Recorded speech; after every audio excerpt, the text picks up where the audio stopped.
abuse children. Today I will be discussing the topic, why do adults abuse children? Child abuse is currently a big issue and it occurs every day, but today I will be discussing why adults abuse children.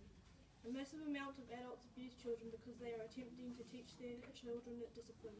However, many other adults agree that in order to teach your children, you should tell them and not abuse them. Many other adults abuse children because of them losing control and abusing their child overall because of anger. However, there are many people who are attempting to prevent child abuse. There are things like Buddy Day which are helping to achieve to stop child abuse. Children are only harmed and neglected when adults are in a position to help, lack the knowledge and confidence to keep them safe. Child abuse does not necessarily involve violence or anger. Abuse often involves adults exploiting their power over children and using children as objects for their own gratification rather than respecting their needs and rights as children. Most children do not tell others that they are being abused. Abusers are very effective at making children too fearful to tell others what's going on.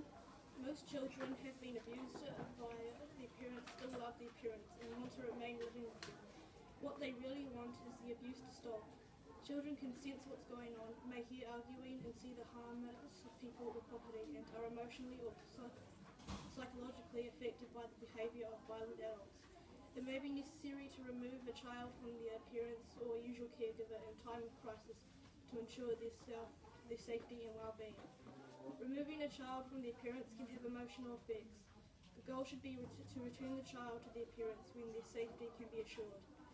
Many people think that children with disabilities are less likely to become victims of abuse than children without disabilities. However, children with disabilities are at an increased risk of abuse than those without disabilities.